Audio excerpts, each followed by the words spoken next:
Hello friends, welcome back. आप सभी का बहुत बहुत स्वागत है अभी के इस वीडियो में। अभी के इस वीडियो में हम लोग बात करने वाले हैं बिहार के शिक्षकों के सीएल और एसएल लेने की प्रक्रिया की। तो जी हाँ दोस्तों, आप लोग अभी जिस तरह से सीएल और एसएल लेते हैं वो प्रक्रिया अब जो है यहाँ पर जारी नहीं रहेगा, बल्कि अब आप लोग को नए तरीके से आप लोग को सीएल एसएल लेना पड़ेगा। और उसकी सूचना न केवल प्रधान अध्यापक को बल्कि आपके बीआरसी को भी इसके जो है सूचना देना पड़ेगा। तो चलिए चलते हैं हम लोग अगले स्लाइड पर और आप लोग को डिटेल्स में सारा कुछ बताते हैं, जिसमें आप जितने भी शिक्षक हैं उन सभी को किस तरह से किस प्रक्रिया के तहत सीएल और एसएल लेना है।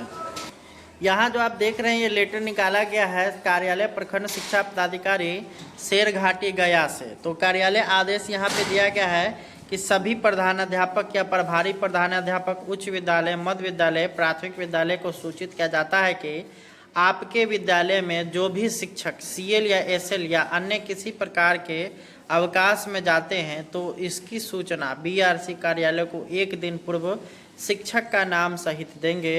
उक्त के आलोक में बीआरसी कार्यालय को सूचना नहीं मिलने की स्थिति में संबंधित शिक्षक शिक्षिका को उक्त दिवस को अनुपस्थित माना जाएगा, जिसकी सारी जवाबदेही आपकी होगी।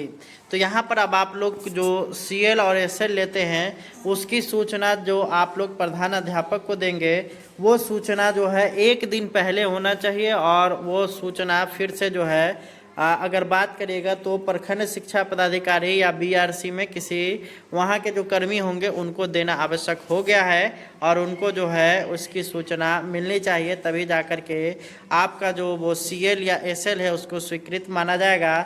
नहीं तो आप लोग जो है सीएल और एसएल में रहते हुए भी आपको अनुपस्थित मानकर और आपके एक दिन की वेतन की कटौती कर दी जाएगी। तो इससे आप जितने भी शिक्षक हैं वो सावधान रहिए। 6/8/2024 के डेट में यह पत्र है और अभी यह फिलहाल शेरघाटी गया के प्रखंड शिक्षा पदाधिकारी के द्वारा निकाला गया है। लेकिन आने वाले समय में जिस तरह से यहाँ पे अगर बात करिएगा ऑनलाइन अटेंडेंस बन रहा है उसमें यह प्रक्रिया अपनाया जा सकता है। Hello friends, welcome back. आप सभी का बहुत बहुत स्वागत है अभी के इस वीडियो में। अभी के इस वीडियो में हम लोग बात करने वाले हैं बिहार के शिक्षकों के सीएल और एसएल लेने की प्रक्रिया की। तो जी हाँ दोस्तों, आप लोग अभी जिस तरह से सीएल और एसएल लेते हैं वो प्रक्रिया अब जो है यहाँ पर जारी नहीं रहेगा, बल्कि अब आप लोग को नए तरीके से आप लोग को सीएल एसएल लेना पड़ेगा। और उसकी सूचना न केवल प्रधान अध्यापक को बल्कि आपके बीआरसी को भी इसके जो है सूचना देना पड़ेगा। तो चलिए चलते हैं हम लोग अगले स्लाइड पर और आप लोग को डिटेल्स में सारा कुछ बताते हैं, जिसमें आप जितने भी शिक्षक हैं उन सभी को किस तरह से किस प्रक्रिया के तहत सीएल और एसएल लेना है। यहाँ जो आप देख रहे हैं ये लेटर निकाला गया है कार्यालय प्रखंड शिक्षा पदाधिकारी शेरघाटी गया से। तो कार्यालय आदेश यहाँ पे दिया गया है कि सभी प्रधानाध्यापक या प्रभारी प्रधानाध्यापक उच्च विद्यालय, मध्य विद्यालय, प्राथमिक विद्यालय को सूचित किया जाता है कि आपके विद्यालय में जो भी शिक्षक सीएल या एसएल या अन्य किसी प्रकार के अवकाश में जाते हैं तो इसकी सूचना बीआरसी कार्यालय को एक दिन पूर्व शिक्षक का नाम सहित देंगे। उक्त के आलोक में बीआरसी कार्यालय को सूचना नहीं मिलने की स्थिति में संबंधित शिक्षक शिक्षिका को उक्त दिवस को अनुपस्थित माना जाएगा, जिसकी सारी जवाबदेही आपकी होगी। तो यहाँ पर अब आप लोग जो सीएल और एसएल लेते हैं उसकी सूचना जो आप लोग प्रधान अध्यापक को देंगे वो सूचना जो है एक दिन पहले होना चाहिए। और वो सूचना फिर से जो है अगर बात करिएगा तो प्रखंड शिक्षा पदाधिकारी या बीआरसी में किसी वहाँ के जो कर्मी होंगे उनको देना आवश्यक हो गया है। और उनको जो है उसकी सूचना मिलनी चाहिए, तभी जाकर के आपका जो वो सीएल या एसएल है उसको स्वीकृत माना जाएगा। नहीं तो आप लोग जो है सीएल और एसएल में रहते हुए भी आपको अनुपस्थित मानकर और आपके एक दिन की वेतन की कटौती कर दी जाएगी। तो इससे आप जितने भी शिक्षक हैं वो सावधान रहिए। 6/8/2024 के डेट में यह पत्र है और अभी यह फिलहाल शेरघाटी गया के प्रखंड शिक्षा पदाधिकारी के द्वारा निकाला गया है। लेकिन आने वाले समय में जिस तरह से यहाँ पे अगर बात करिएगा ऑनलाइन अटेंडेंस बन रहा है उसमें यह प्रक्रिया अपनाया जा सकता है। Hello friends, welcome back. आप सभी का बहुत बहुत स्वागत है अभी के इस वीडियो में।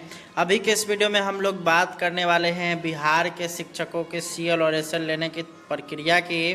तो जी हाँ दोस्तों, आप लोग अभी जिस तरह से सीएल और एसएल लेते हैं वो प्रक्रिया अब जो है यहाँ पर जारी नहीं रहेगा, बल्कि अब आप लोग को नए तरीके से आप लोग को CL SL लेना पड़ेगा और उसकी सूचना न केवल प्रधान अध्यापक को बल्कि आपके BRC को भी इसके जो है सूचना देना पड़ेगा। तो चलिए चलते हैं हम लोग अगले स्लाइड पर और आप लोग को डिटेल्स में सारा कुछ बताते हैं, जिसमें आप जितने भी शिक्षक हैं उन सभी को किस तरह से किस प्रक्रिया के तहत CL और SL लेना है। यहाँ जो आप देख रहे हैं ये लेटर निकाला गया है कार्यालय प्रखंड शिक्षा पदाधिकारी शेरघाटी गया से। तो कार्यालय आदेश यहाँ पे दिया गया है कि सभी प्रधानाध्यापक या प्रभारी प्रधानाध्यापक उच्च विद्यालय, मध्य विद्यालय, प्राथमिक विद्यालय को सूचित किया जाता है कि आपके विद्यालय में जो भी शिक्षक CL या SL या अन्य किसी प्रकार के अवकाश में जाते हैं तो इसकी सूचना BRC कार्यालय को 1 दिन पूर्व शिक्षक का नाम सहित देंगे। उक्त के आलोक में BRC कार्यालय को सूचना नहीं मिलने की स्थिति में संबंधित शिक्षक शिक्षिका को उक्त दिवस को अनुपस्थित माना जाएगा, जिसकी सारी जवाबदेही आपकी होगी।